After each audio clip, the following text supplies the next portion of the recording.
ಎಲ್ಲರಿಗೂ ನಮಸ್ಕಾರಗಳು.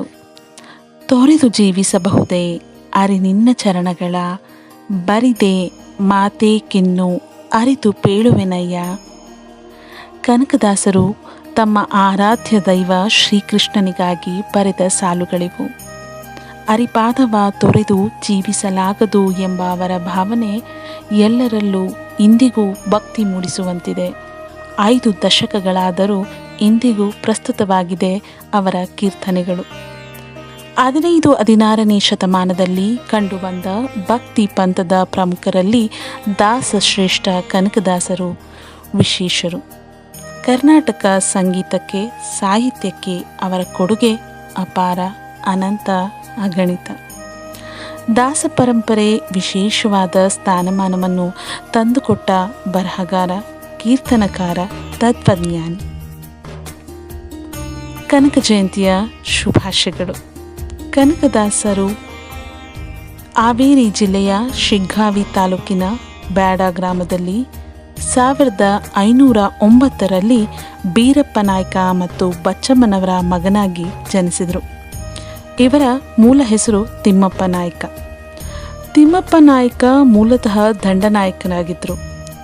ವಿಜಯನಗರ ಸಾಮ್ರಾಜ್ಯದ ಬಂಕಾಪುರದಲ್ಲಿ ಕರ್ತವ್ಯ ನಿರ್ವಹಿಸುತ್ತಿದ್ದರು. ಒಮ್ಮೆ ಯುದ್ಧವೊಂದರಲ್ಲಿ ಸೋತು ವೈರಾಗ್ಯ ಉಂಟಾಗಿ ಹರಿಭಕ್ತರಾದರು ಎಂಬ ಕಥೆ ಇದೆ.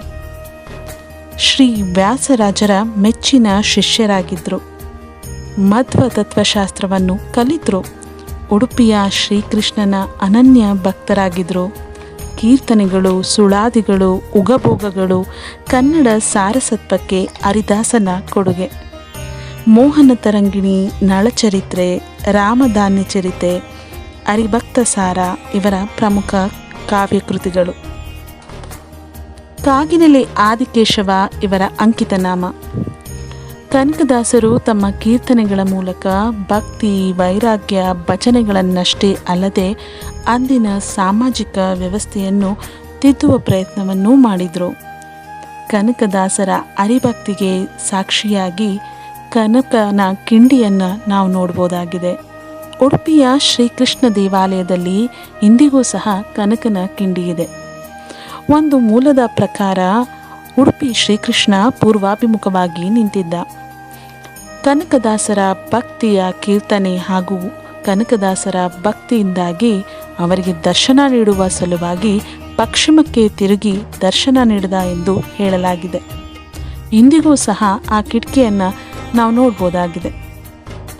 ಕರ್ನಾಟಕ ಸಂಗೀತಕ್ಕೆ, ಸಾಹಿತ್ಯಕ್ಕೆ ಇವರ ಕೊಡುಗೆಯನ್ನು ಗಮನಿಸಿ ಕರ್ನಾಟಕ ಸರ್ಕಾರ 2000 2008ರಲ್ಲಿ ಕನಕದಾಸ ಜಯಂತಿಯನ್ನು ಆಚರಣೆ ಮೂಲಕ ಮಾಡಲಾಗ್ತಿದೆ. ಇಂಥ ದಾಸಶ್ರೇಷ್ಠರಿಗೆ ನಮ್ಮೆಲ್ಲರ ಪರವಾಗಿ ಮತ್ತೊಮ್ಮೆ ನಮನಗಳನ್ನು ತಿಳಿಸುತ್ತಾ ತಮ್ಮೆಲ್ಲರಿಗೂ ಕನಕದಾಸ ಜಯಂತಿಯ ಶುಭಾಶಯಗಳು.